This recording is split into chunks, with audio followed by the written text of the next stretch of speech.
Friends, welcome back to Anti-Imperialist America.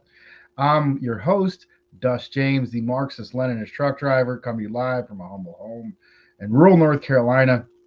I just got off a hard, long day's work. I'm having a Dos Equis. I'm trying to relax a little bit before I have to go to sleep and start it all over again.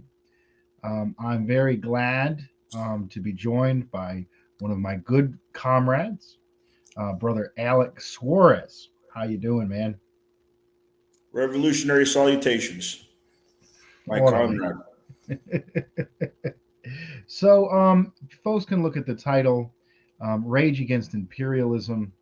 The full name of this event that we're organizing is "Rage Against Imperialism: Walk in Empowerment." Um, Brother Suarez, why don't you tell us a little bit more about the Yeah, event? I wanted to share a couple of things. First off, we are not necessarily anti-war. We are anti-imperialist. What does that mean for those that are not familiar with our view? And Dustin and I don't agree on everything, but on the fundamentals, yes.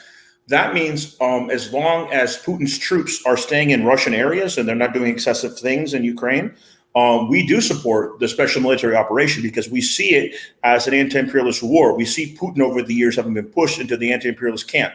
Therefore, we're not calling our event a strictly anti-war event. So if it's actually a anti-imperialist event. And if you don't mind, because I have limited time, for the show this time around, I hope to be on longer this time. I'm only be able to be on for 15 minutes. I wanted to read this brief portion of a speech that I'm preparing for whenever we do this in Gainesville, probably May 6th, which will be a Saturday. Is that okay, Dust? Let me respond, and then we'll get into Yeah. that. Respond to what I said first, if you want. You just went straight into the heavy controversial politics, just straight into the heavy. I mean, I know I got the Russian flag behind me. We went straight into the more controversial side. Not everybody that goes to our event has to necessarily support the special military operation. I'm just saying that anti-imperialists are not always against war, and we have our own personal views. I don't want to argue. I just want to take it back a step. Sure. So a few weeks ago, folks know there was a rally against the war, and I'm against the war in Russia. I want peace in Russia. I believe that the U.S. forced the Russians to intervene, to take necessary measures to disarm and denazify a Nazi-controlled, U.S. controlled from afar Nazi puppet regime that has been mass murdering Russians in Ukraine. We haven't heard this whole story, but there was a rally a few weeks ago, Rage Against the Machine, and I support Rage Against the War Machine. You mean? I don't really want to talk about not the band. The band, yeah. Rage Against the War Machine, right? And Rage Against the Machine is a great band, by the way. We're not talking about them. But what I saw was there was blatantly open racists like Jackson Hinkle, who tried to defend slavery, supports this weird ideology called MAGA communism, which is a completely absurd internet troll.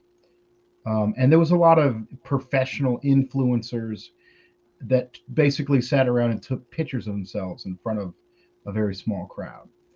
And I got to thinking, I'm not a big fan of this. I think if we want to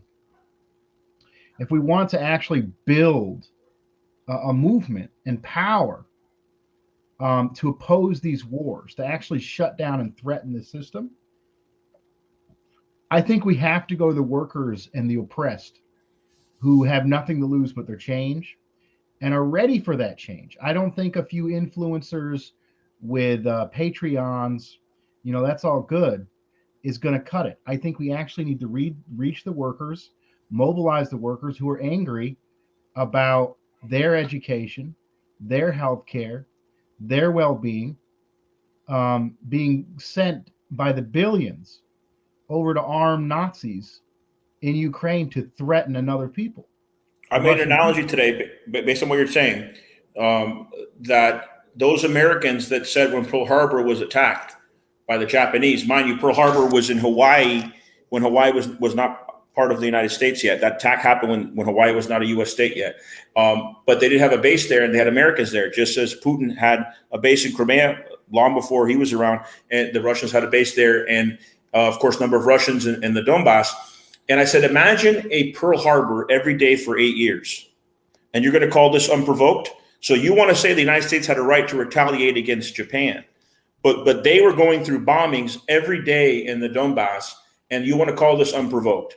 So you know, if Americans realize that analogy, I think that they're going to have a little bit different attitude when it comes to looking at the situation in Ukraine. But if you don't mind, Dust, it's very, very brief. I just wanted to read the portion of what I wrote that's going to probably how the speech will start out whenever we go to Gainesville. Let me finish my Okay, finish your point. I thought you were done with your point. Go ahead. My introduction. Yeah. So we're looking at this. I'm thinking we want working people to get involved in anti-war. We're a little dissatisfied with various sectors of the anti-war movement that seem detached from the masses. So we're thinking, what can we do? You know, I got a small network of friends in Anti-Imperialist America. Brother Suarez is also passionate about this issue, and he reached out to me, and he's like, "Why don't we do an event in Florida, in the South?"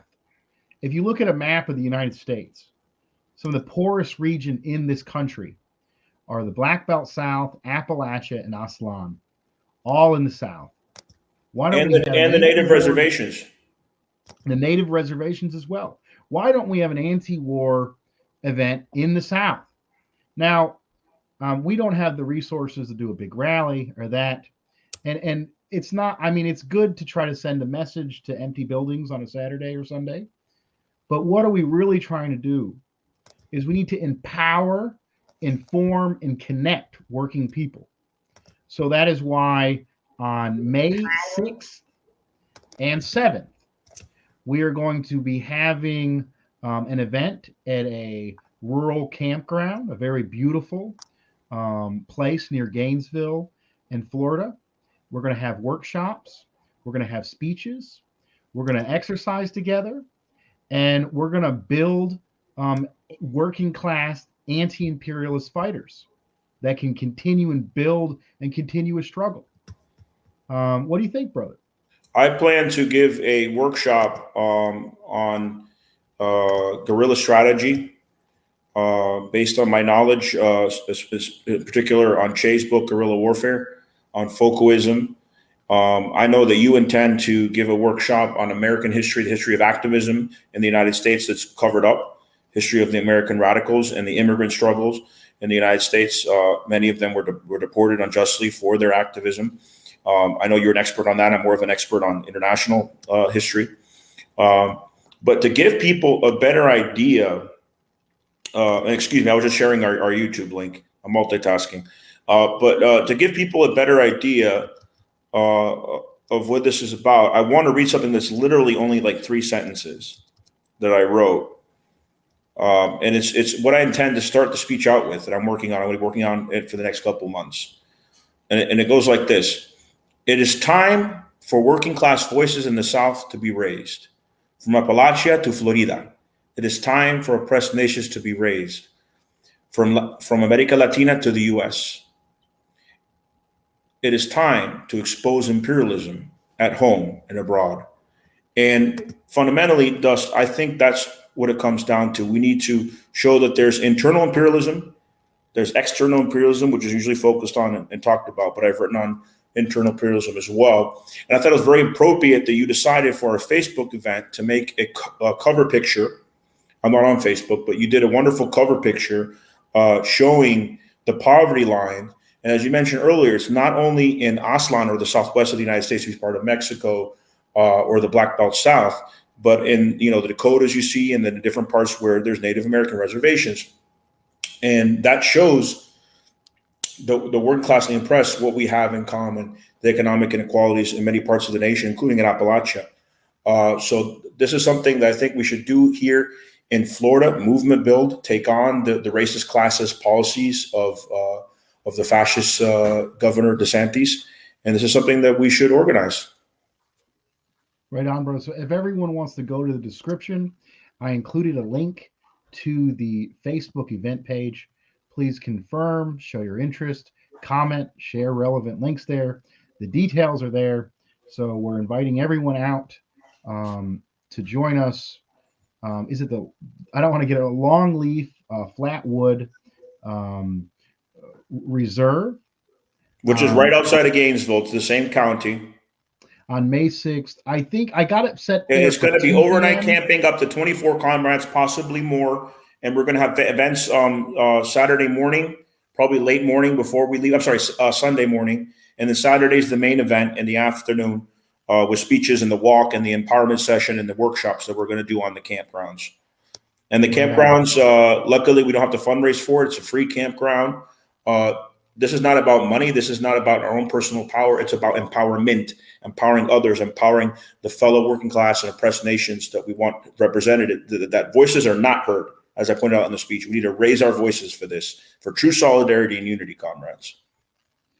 Right. On Each One, Teach One Revolutionary Politics, lifting up other working class and oppressed voices so they can go back and, and raise up their own communities and then come together and build something that can challenge this empire. So yeah, folks, check out that link. I will be in on the 18th of March. I will be just over a week from now. I will be in DC at the Answer Coalition rally, Peace in Ukraine. I'll be carrying my Russian flag. I hope to see folks there.